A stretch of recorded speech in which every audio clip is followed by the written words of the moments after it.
Hello, welcome to the inaugural episode of the Be Real Well podcast, Westchester Country Day School's brand new podcast for all things wellness. I'm Claire Brinson. And I'm Kim Van Dessel.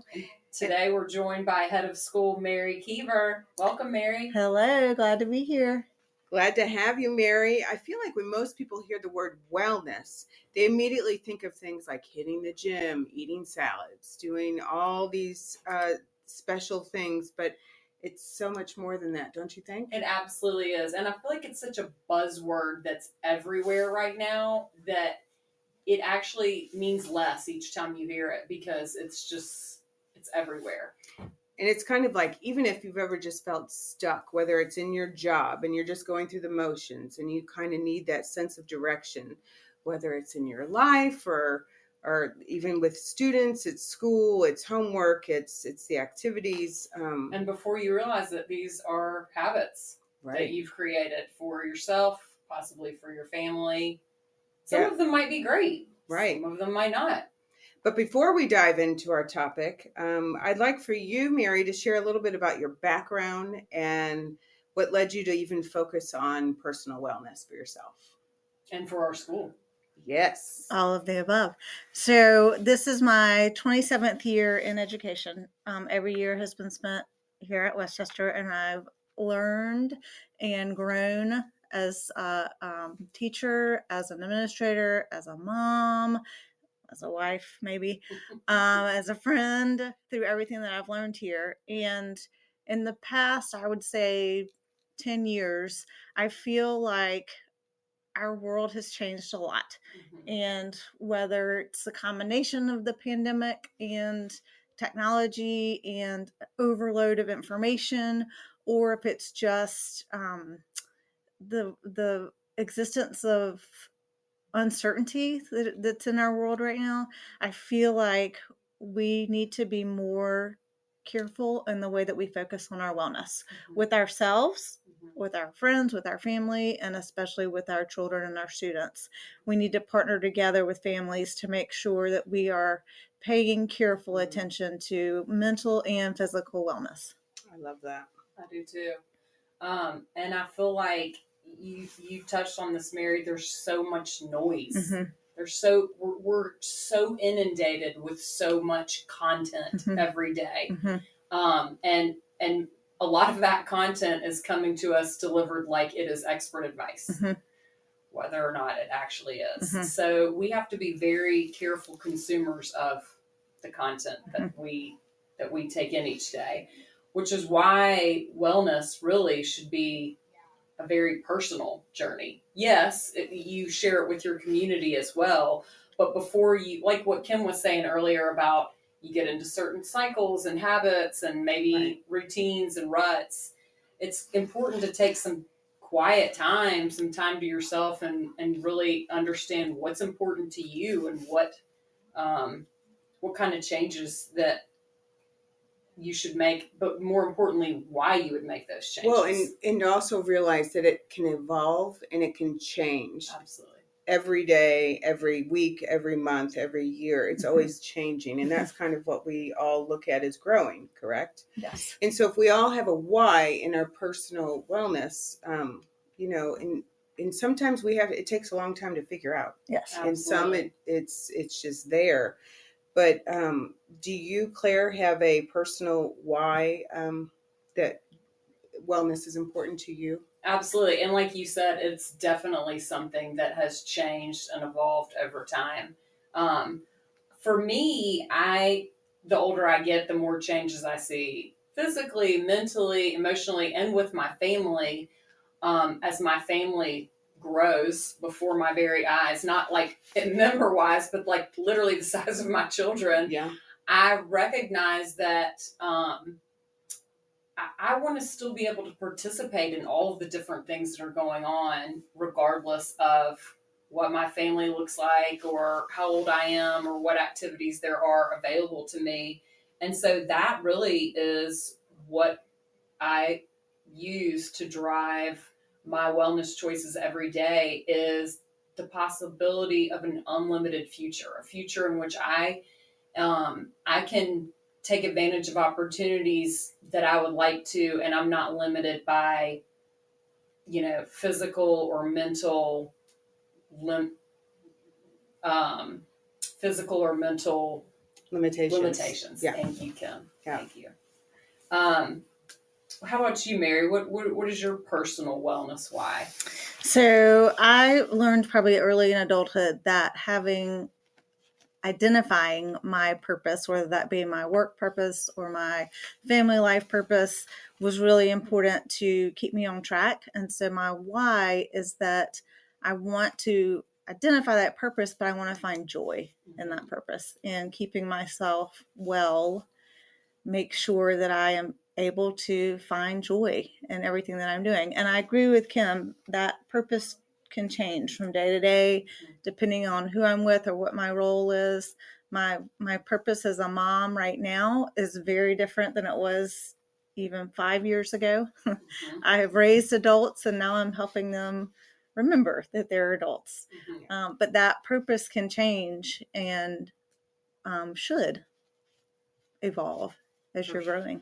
For sure. Yeah. And I love that you use the word joy too, because in any aspect of wellness, discipline has to kind of be in the forefront of your mind, which can be kind of painful sometimes, but there's a lot of joy to be found in discipline.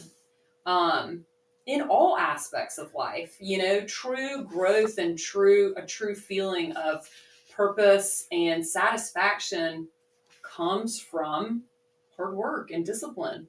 Yeah. So I love that you use the word joy, because we want to have joyful lives. We want to be well, but we want to live joyfully. Correct. And I feel like you relay that so much even in your workplace. Absolutely. I feel it like you do it with your staff, you do it with your students. And I feel like, and when we have that foundation that you're setting for all of us, then they can continue to grow on to be, productive adults later. Absolutely. It's giving them that foundation. It's definitely a two-way street. I checked in on Wildcat 101 today, and the 4-year-olds were so filled with joy and bringing me joy. And as soon as I sat down with them, they were very complimentary of everything about me today. So that brought joy to everyone. I love that. Kim, how about your why? Well, mine is a lot different than yours. Mine started off as I went on a girls' trip, and everybody was going on this trip with something to focus on. I had no idea what I was going to do, but it was life-changing for me. I go to this girls' weekend, and it totally changed my whole direction. And I learned so much about myself, which I was not even planning on doing that. I thought I was going to go learn about my iPhone and losing weight, and here I am. But I learned how to deal with anxiety. I learned how to do meditations. I learned how to do breathing, and how I also learned that I really found a whole spiritual side that I thought was really amazing for myself, and I connected, and I realized my purpose. I felt my purpose was always helping other people. I love to be that person that people can come to, and so therefore, as I'm learning about myself, I decide I think I'm going to become a reverend. I mean, Reverend Van Dessel. Can you believe I'm a reverend? I love it. But that sounds like an aha moment. It was my aha moment. I mean, Oprah would be so proud, because that was totally me. And it really led me to want to go and help others. And so then that became, for my next step after Reverend, was life coaching. And I thought I was going to be doing it more for adults. And this landed on my lap. And so I want to share my journey with others, and letting them know that everybody can become a better self. And so this is my way of, it gives me my energy. So that is my why. I want to help others. I love it. So for sure, it's worthwhile for everyone. Sometimes if you have like really little kids, it might be, you can lead them to kind of maybe some quiet time and reflection. But, as adults, we need to recognize that we have a lot of power to change our wellness. Yes, sometimes you have to look outside of yourself with help from doctors and, the community in general. But a lot of being well starts with you. So how do we live it out then? How do we go from the why to the day-to-day decisions? That's where it gets really tricky. What we started to talk about at the beginning of the conversation. There are so many choices that we all make every day. How do we direct ourselves towards decisions that help our wellness? Well, mine is, I would say, is I have, again, it's that being connected to others. And my mom lives far away. And one of my dearest friends lives in another state as well. And I feel like my connection, whether it's a phone call, I feel like that really helps me connect. And then a lot of times I'll have quiet time to myself, and that's when I'll do a meditation, whether it is a guided meditation or just a quiet reflective meditation. And then I feel like in my job, being an academic coach, I feel like I am doing that every time I'm here, and I that's where I thrive. And your students feel that too. Yeah, and I thrive off of it, and so I think we give each other energy. The kids and I do. What about you, Claire? I can sometimes feel overwhelmed with the amount of choices that are thrown at us all each day, and I'm definitely someone who is a processor. Like, it takes me time sometimes to kind of to digest certain things, and so I like to have just a simple, quick kind of a motto in my head if I'm trying to decide between two things. Just do the next right thing. Do the next right thing. So whether that's if I'm faced with two choices of what to eat, if I'm tempted to stay up an hour later than I know that I should, if I'm trying to choose between bagging my exercise for the day or putting my tennis shoes on, I try to just remember, do the next right thing. Do the next right thing. So that simple kind of a motto really helps to help me make lots of choices each day. And it breaks it down so it feels more manageable. Yes, because you can talk yourself out of a lot. I do that a lot. Yeah, I talk myself out. So I find that if I have that cut and dry, do the next right thing. Do the next right thing. It's me being real with myself.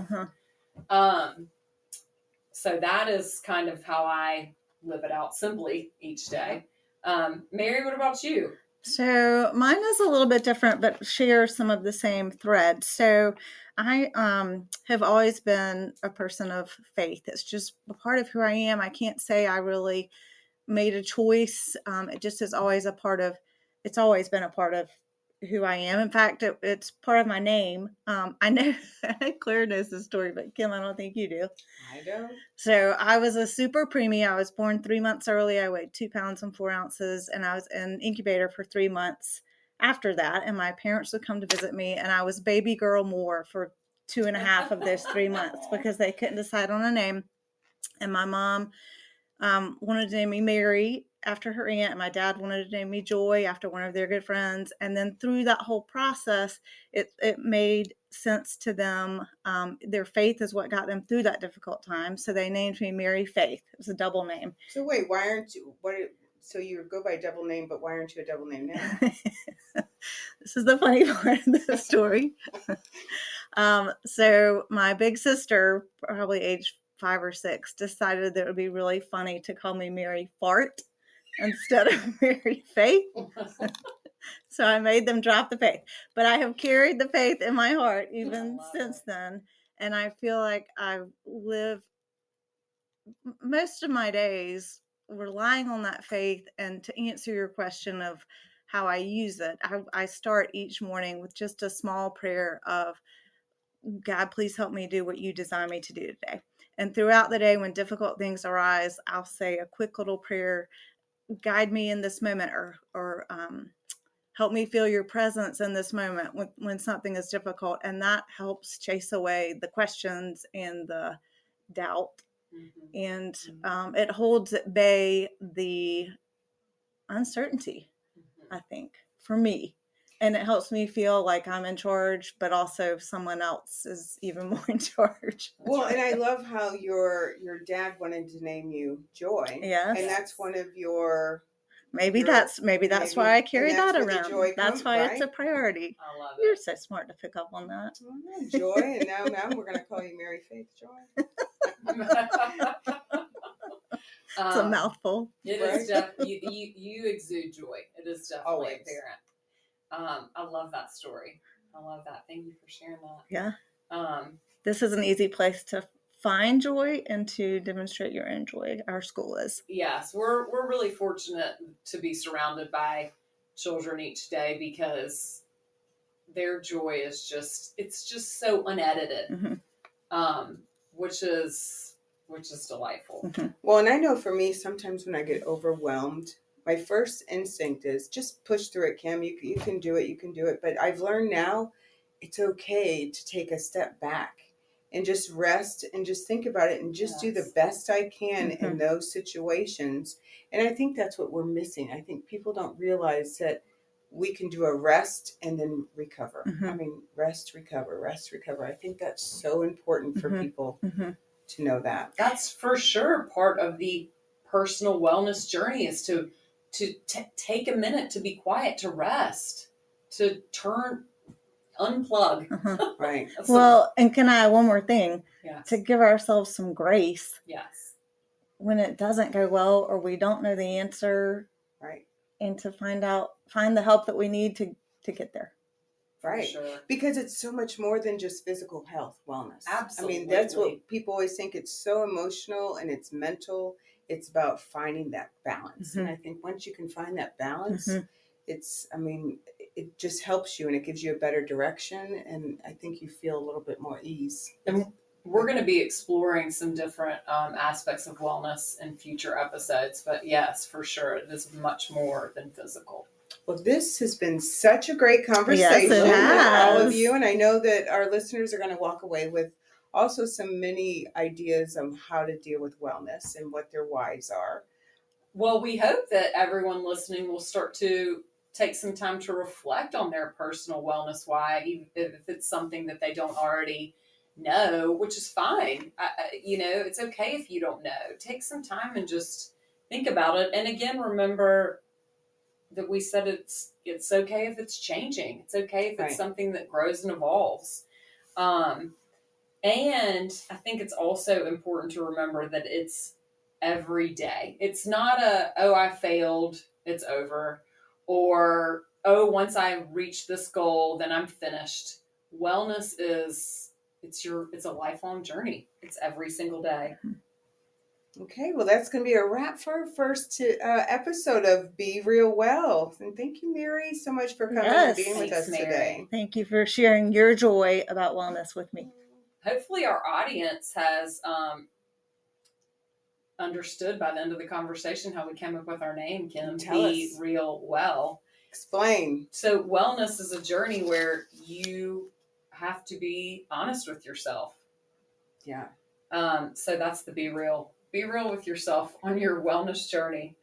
And if you've enjoyed today's conversation, make sure you share this episode with a friend or someone who just may need to hear it. Yeah, because this podcast is for Westchester's community, students, faculty, families, but it's also for friends. Anybody that you think that would benefit from this, for sure share it. And remember, wellness and purpose are lifelong journeys, not destinations. I want to give a shout out to Luke Haybrock. Luke is our audio engineer. He's a sophomore at Westchester Country Day School, and he is a tech genius. Yeah. Thanks for tuning in to our first episode. And until next time, make that change. Make that change. Gonna make that change. Woo! For once in my life. Gonna feel real good.